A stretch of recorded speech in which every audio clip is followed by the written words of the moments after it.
Hello everyone, this is Pooja Sharma from Pooja Sharma classes. उम्मीद करती हूँ आप सब अच्छे होंगे। तो आज हम डिस्कस करेंगे यहाँ पे भारत का इतिहास, और इसमें हम यहाँ पे डिस्कस करेंगे कि जो प्राचीन भारत का इतिहास है इसके बारे में।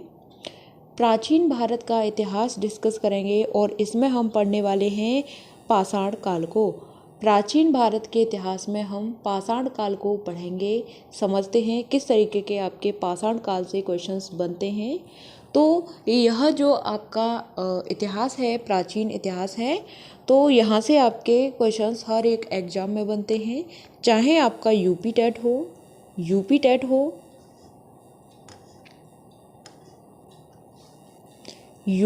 हो या फिर आपका सुपर टेट हो, और भी मैं बात करूं या फिर आपका यूपी पुलिस का एग्ज़ाम हो। तो इन सभी एग्ज़ाम्स में आपके क्या बनते हैं, यहाँ से क्वेश्चंस बनते हैं। मैं आपको बहुत ही कम वीडियोस में आपको भारत का इतिहास पूरा कंप्लीट कराऊंगी, तो आपको सभी को समझना है। तो स्टार्ट करते हैं। आपको वीडियो पसंद आती है तो वीडियो को लाइक कर देना, और चैनल पर नए आए हैं तो चैनल को सब्सक्राइब जरूर कर लेना। ठीक, यहाँ पे हम समझते हैं प्राचीन भारत के इतिहास में जो आपका पशुपालन होता है, इसका क्या हुआ था। पशुपालन का प्रारंभ हुआ था किसमें, प्राचीन काल में। तो पशुपालन का प्रारंभ मध्य पाषाण काल में हुआ था। प्राचीन जो आपका इतिहास हो जाता है, इसमें मध्य पाषाण काल में आपका पशुपालन का क्या हुआ था, आरंभ हुआ था। पशुपालन करना प्रारंभ हो गया था। क्वेश्चन आपका नेक्स्ट आता है कि जो सर्वप्रथम नवपाषाण काल में जो आपके खाद्यान्नों की कृषि प्रारंभ हुई थी, जो आपके खाद्यान्न है, कृषि है, यह आपकी कब प्रारंभ हुई थी, तो नवपाषाण काल में आपकी कृषि है वह प्रारंभ हुई थी। ठीक, आगे हम बात करते हैं कि जो मानव के द्वारा सर्वप्रथम प्रयुक्त किया जाने वाला अन्न कौन सा है। तो मानव के द्वारा सबसे पहले जो प्रयोग में लाया गया था वह आपका जौ हो जाता है, इतना आपको ध्यान रखना है।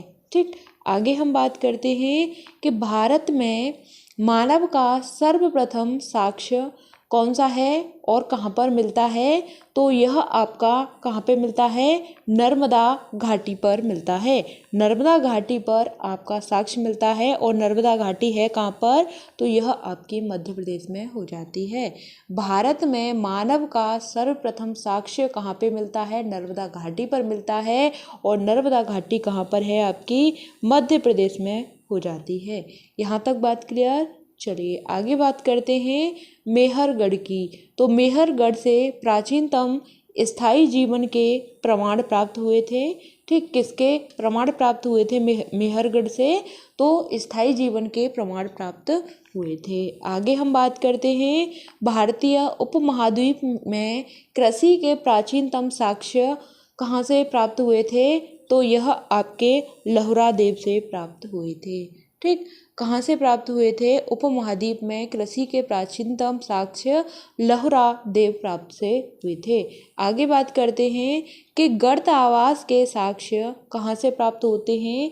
तो गर्त आवास के जो साक्ष्य हैं आपके बुर्ज होम से प्राप्त होते हैं। कहाँ से होते हैं, बुर्ज होम से प्राप्त होते हैं।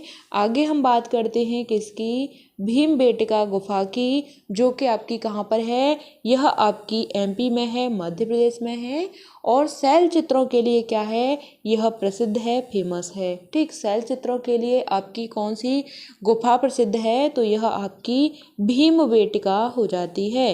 भीमबेटका गुफा आपकी मध्य प्रदेश में है, और किसके लिए फेमस है, तो शैल चित्रों के लिए यह फेमस गुफा हो जाती है। आगे हम बात करते हैं मानव कंकाल के साथ कुत्ते का कंकाल बुर्ज होम, जो आपका कहाँ पर है, जम्मू कश्मीर में है, यहाँ से प्राप्त होता है। मानव कंकाल के साथ कुत्ते का जो कंकाल है यह आपका कहाँ पे मिलता है, बुर्ज होम, जो कि कहाँ पर है, जम्मू कश्मीर से प्राप्त होता है।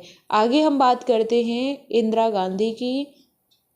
जो आपका है इंदिरा गांधी राष्ट्रीय मानव संग्रहालय है, यह है कहाँ पर, तो यह आपका भोपाल में स्थित हो जाता है।